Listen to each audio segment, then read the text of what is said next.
네, 증시 대담 프리뷰입니다. 시장이 급락세를 보였는데 안전판이 될 수 있는 부분들은 뭐 배당이라든지 기업의 자체의 현금 흐름이라고 할 수 있겠습니다. 그 부분에 대한 얘기들을 나눠볼 텐데요.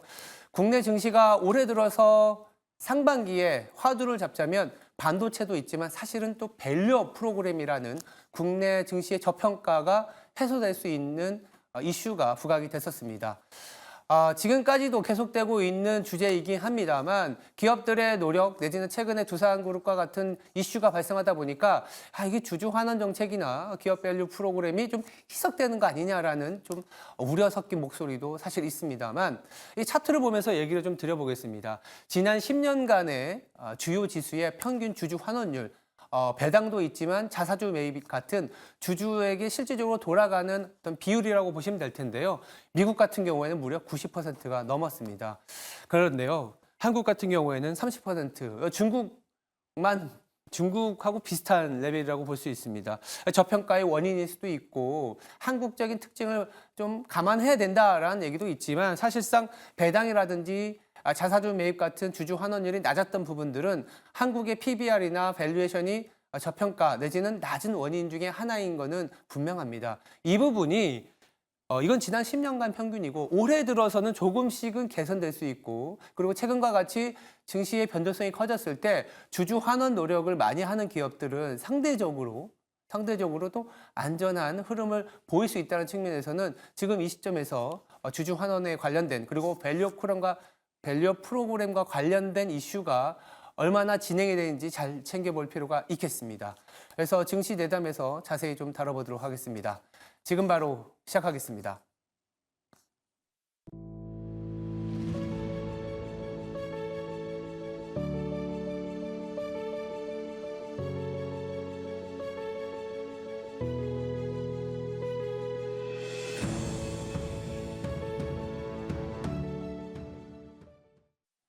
네, 증시 대담 시작하겠습니다. 자리에 이상헌 하이투자증권 부장 나와 있습니다. 안녕하세요. 예, 안녕하십니까? 네, 새해부터 나와주셔서 감사합니다. 아닙니다. 제가 이제 프리뷰로 주주 환원율 낮았다. 한국 시장 참 인색하다라는 부분을 이제 모두들 알고 계실 것 같고요.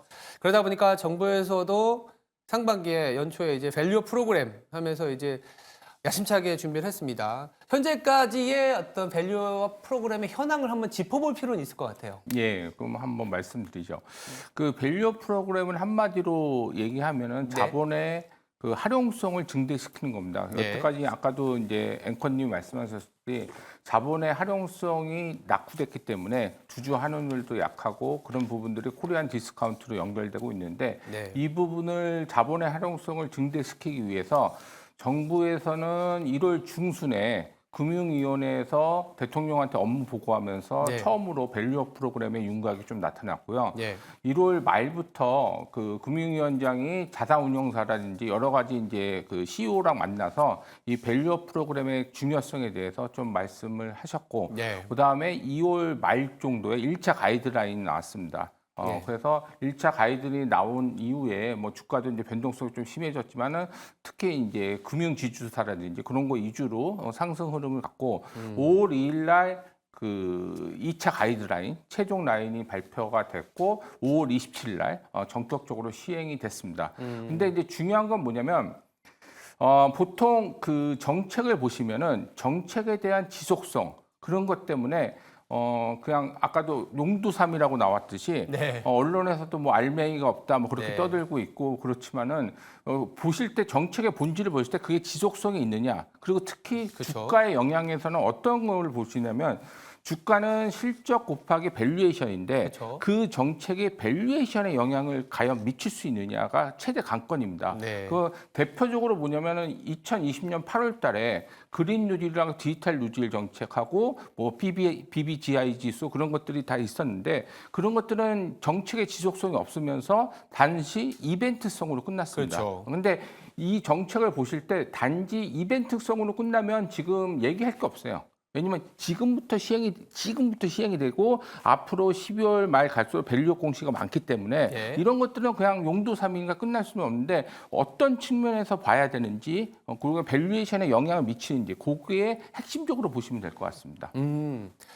어떤 측면? 그러니까 안 그래도 오늘 우리 이 주제에서 심도 있게 다룰 텐데 말씀 주신 것처럼 밸류업이 이제 주주 환원으로 이제 연결이 돼야겠죠. 그 부분들을 갖고 오신 거는 한 5가지 요인으로 압축을 해주셨는데요.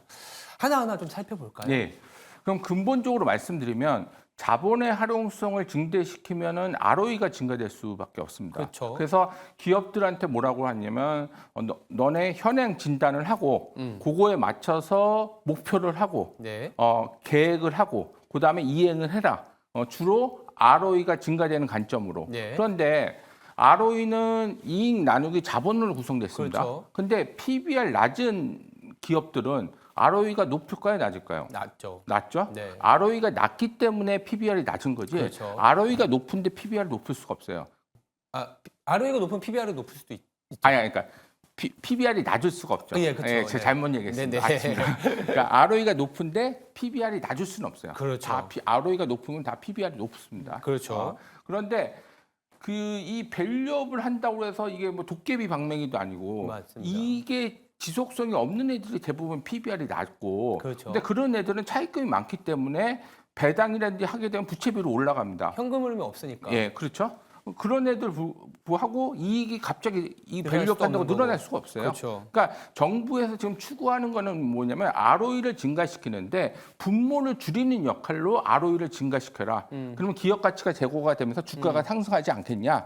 그래서 그런 애들을 그런 기업들을 목표로 하는 거기 때문에 네. 이 메커니즘이 그쪽으로 갈 수 있느냐. 그러니까 아까 이제 주주 환원이 그러니까 밸류업이 주주 환원이 아니라 자본의 활용성을 높이기 있는데 지금 현실적으로는 기업의 이익의 지속성이 그 낮은 애들은 갑자기 이익이 증가될 수 불가능해요? 없고, 없죠. 그러니까 5년 동안 잘 계획을 세워서 5년 후에 이익이 증가되는 구조로 되는 거고, 기존의 그 배당 여력이라든지 자사주도 많이 있는데 그런 주주 환원 정책을 안 하는 애들을 타겟으로 이렇게 되면은 밸류업이 잘 될 수 있다. 그런 부분인데 그럼 5가지 정도 좀 말씀드리겠습니다. 네, 하나하나 얘기해 볼까요? 첫 번째는 그 세대 지원이 안 나왔다고 자꾸 이제 언론에서 알맹이 없는 부분이라고 했는데 네. 7월 3일 날 역동 경제 하반기 경제를 대통령한테 보고하면서 밸류업에 대한 세제 지원에 대한 윤곽이 어느 정도 좀 나왔습니다. 그래서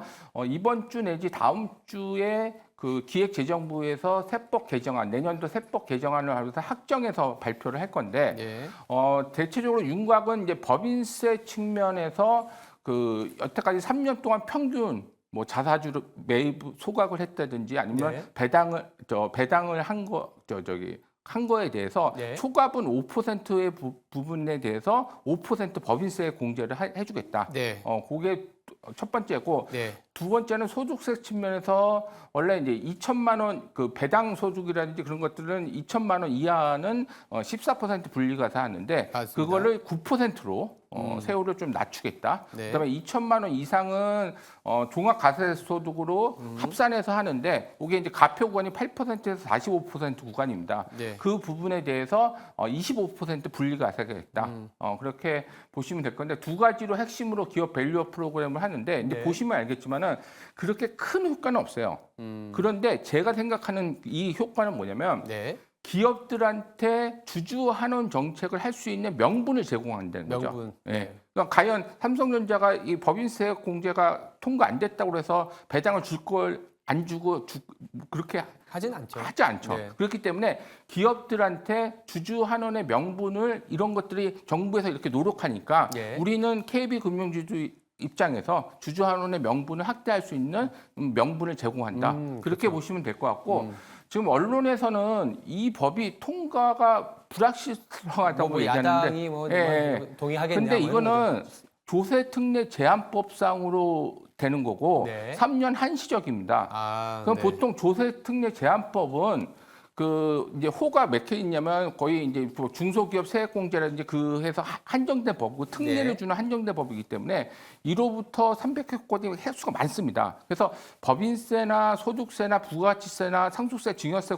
그럴 때는 여당과 야당이 정치적 주목도가 엄청 센데 조세특례법은 별로 세지가 않습니다. 그래서 대부분 통과되기 때문에 저는 90% 확률로 이 법안들은 네. 통과가 될 거라고 저는 확신하고 있습니다. 그러니까 법안 자체가 뭐 통과되겠냐라는 그런 불확실성이 있는데 잘 뜯어보면 네. 통과될 가능성이 높은 법이고, 자, 우리가 이제 또 그 밸류 프로그램과 관련해서 아까 자본이라는 부분을 약간 말씀 주셨는데, 자본을 가다 보면은 이제 지배 구조와 관련된 얘기를 안 할 수가 없거든요. 그 부분도 어떻게 좀 약간 변화가 가능할까요? 그렇죠. 그 지배 구조는 보시면 다 아시겠지만 기업의 의사 결정을 메커니즘, 시스템이라고 보시면 될 것 같고, 지배 구조가 개선됐다, 하락했다는 거는 뭐 소유 지분이 늘렸다 그런 게 아니라 그 대리인 비용을 최소화시키냐, 최소화시키면은 기업 지배 구조가 개선됐다고 그렇죠. 하고, 대리 비용이 가다가 되면은 지배 구조가 낙후됐다고 그러죠. 낙후됐다고 하죠. 그러면 대부분은 기업의 의사 결정은 이사에서 결정되기 때문에 네. 이사의 결정이 어느 정도 지배 구조에 가장 크게 영향을 미칩니다. 그런데 우리나라 같은 경우에는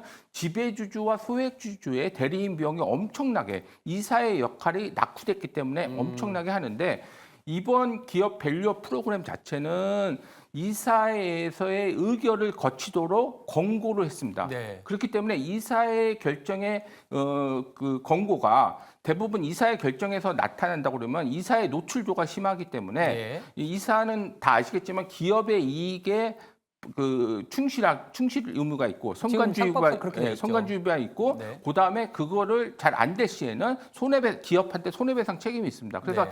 특히 사회이사 비중이 큰 자산 규모 2조 원 이상은 50% 이상이죠. 이건 사회이사 같은 경우에는 뭐 2년 연기 동안 여태까지는 거수기로 했지만은 앞으로는 이런 것들 결정할 때 철저하게 객관적으로 하면서 주주환원 정책이 할 수 있는 기반이 마련되지 않을까 그렇게 보고 있습니다. 잘 얘기를 주셨는데요. 우리가 이제 국내 밸류업 프로그램이 이제 딱 정책이 나왔을 때 다들 생각한 게, 아, 일본 프로그램, 일본의 어떤 주주 환원 정책, 그 밸류업 프로그램을 뭐랄까, 뭐 벤치마킹 했다. 그런데 또 일본 사례와 비교해 보면 국내 정책이 조금은 뭔가 다른 점도 있는 것 같다. 그래서 일본의 어떤 지난 10년간의 정책을 보면서 국내의 이 밸류 프로그램과의 어떤 같고 다른 점을 좀 많이들 비교하시거든요. 어떤 측면이 있는 건가요? 같고 다른 점보다 프로그램은 거의 99.9%를 그대로 가져왔기 갖고 때문에 왔다. 뭐 프로그램 자체는 똑같습니다. 근데 그 노력의 사항이 약간 다른 거죠. 네. 이게 뭐냐면 2012년 12월 달에 아베 정권 내각이 발표되면서 세 개의 하살 정책을 발표했는데, 그랬었죠. 그때 맞아요. 세 개의 하살 중에 1번 재응 전략 정책을 펼쳤습니다. 그래서 여태까지 저성장에서 조금 이제 성장하는 네. 시대로 해보자, 그런 전략이었는데 거기에 이제 핵심이 뭐냐면은 그 용역을 줘서 이토 교수가 한마디로 이제 150페이지짜리 리포트를 쓰면서 어떻게 극복을 해야 되냐. 그래서 지배구조 개선을 통한 기업 가치 제고를 하고, 기업 가치 제고가 되면은 네. ROE가 상승되기 때문에 주가가 상승되고, 주가가 상승되면 소비 짐작하자. 그래서 2014년부터 스튜어드십 코드를 맞아요. 일본의 공적연금에 도입했고, 2015년도에 기업 지배 구조 보고서를 도입을 했고, 2022년 4월 달에 그 거래소 체계를 바꿉니다. 옛날에는 1부 리그부터 5부 리그로 이렇게 나눴는데, 프라임, 스탠다드, 그다음에 그로스. 근데 프라임 지수에 속하는 종목들은 네. 사회이사를 3분의 1 이상 채워놓고 이사의 이장을 사회이사 중에 한 명 뽑게 되고, 전격적으로 2023년 3월달에 도쿄증권거래소에서 TSA에서 밸류업 프로그램을 발표합니다. 그래서 똑같이 우리나라 같이 자본의 활용성을 증대시켜라. 그래서 자본의 활용성을 증대시키면은 이제 ROE가 높아지면서 네. 그 기업 가치 제고가 개선된다. 그러면 뭐냐면 여태까지는 지배구조 개선 정책으로 펼쳐져 왔고, 그게 어느 정도 무르익을 찰나에 2023년 3월 달에 발표를 한 거죠. 결론적으로. 그래서 그 1년 전에 시행이 됐었잖아요. 그러면 이제 보시면은 PBR 0.2배에서 0.4배로 간 확률이 그 종목들이 많겠어요? 아니면 1.2배에서 1.8배로 간 종목들이 많겠어요? 더 낮은 기업들이 많지 않을까요? 아까 말씀드렸듯이 이익이 증가율, ROE가 증가율이 없는데 어떻게 기업이 주가가 오르죠. 1.2배에서 ROE 증가율이 엄청 심해졌기 때문에 1.2에서 1.8배 오른 종목들이 훨씬 많고 0.2에서 0.3은 단시 일본 증시가 많이 올랐기 때문에 어쩔 수 없이 오르는 거고. 그래서 우리나라도 그런 측면에서 접근하시면은 우리가 뭐 2,400 종목을 다 하지만은 제 생각은 대부분은 공시 안 할 거라고 보고 있고요. 네. 한 200개에서 300개 사이 공시할 거라고. 그리고 제가 말씀드렸잖아요. 그러니까 이런 것들이 해당될 수 있는, 그리고 PBR이 좀 높고 ROE가 높은 기업들이 대부분 공시를 하고, 그다음에 시가총액이 높으면서 외국인 지분이 큰 회사들, 그런 회사에 좀 집중돼서 보셔야 될 거라고 보습니다. 기준을 말씀해 주셨는데 결국 ROE라는 측면을 봐야 되고, ROE는 아시겠지만 이익을 이 자본으로 나눈 거고, 말씀 주신 것처럼 이익이 나오지 않는데 ROE를 어떻게 높이겠느냐. 물론 이런 것도 있겠죠. 자본을 비핵심 자산을 너무 많이 들고 있어서 자본의 어떤 효율적인 자본 배분을 통해서 ROE를 높일 수 있는 그런 기업이 있을 거고, 아니면 이익, 잉여 현금 흐름이 괜찮아서 주주 환원율을 좀 높일 수 있는 기업이 있을 거고, 이렇게 좀 투트랙으로 봐야 된다는 생각도 들고 있는데요. 그러면 이제 부장님이 보시기에는 하반기에도 여전히 이 밸류업과 관련된 주목도를 높여야 되고, 아까 기준도 말씀해 주셨지만 어떠한 업종이라기보다는 어떤 기준점으로 이 기업을 바라봐야 될지 그 말씀 좀 부탁드릴게요. 그렇죠. 이제 한마디로 하면 주주 환원율을 높이면서 ROE를 높일 수 있는 그 기업들. 그러면 아까도 하셨듯이 그 비영업용 자산의 활용도를 높일 수 있는 그런 기업들은 밸류업 공시를 안 합니다. 안 한다. 왜 대부분 맨날 보수적으로 하고 자기 돈이 아까워서 배당을 안 주는 기업이기 때문에. 오히려 수치에 너무 낮은 PBR은 사실은 개선될 가능성이 좀 없어 보일 수도 있겠다. 의지가 없다는 거죠. 의지가 없다. 그래서 제가 말씀드린 거지, 시가총액이 높으면서 외국인 지분율이 큰 회사들, 시총이 높고 외국인 지분율이 높아야 된다. 예, 그런 회사들은 외국인한테도 보여주기 위해서 주주 환원율을 높일 수밖에 없고, 그리고 그래서 말씀드리면 지주 회사 같은 경우는 삼성물산이 그 시가총액이 가장 크고, 네. 그다음에 외국인 지분율이 크기 때문에 네. 그런 측면에서 접근하시면 될 것 같고, 네. 두 번째는 KB금융이라든지 하나금융지주라든지 신한지주 같은 경우에는 네. 시가총액도 크지만은 외국인 지분이 많습니다. 네. 근데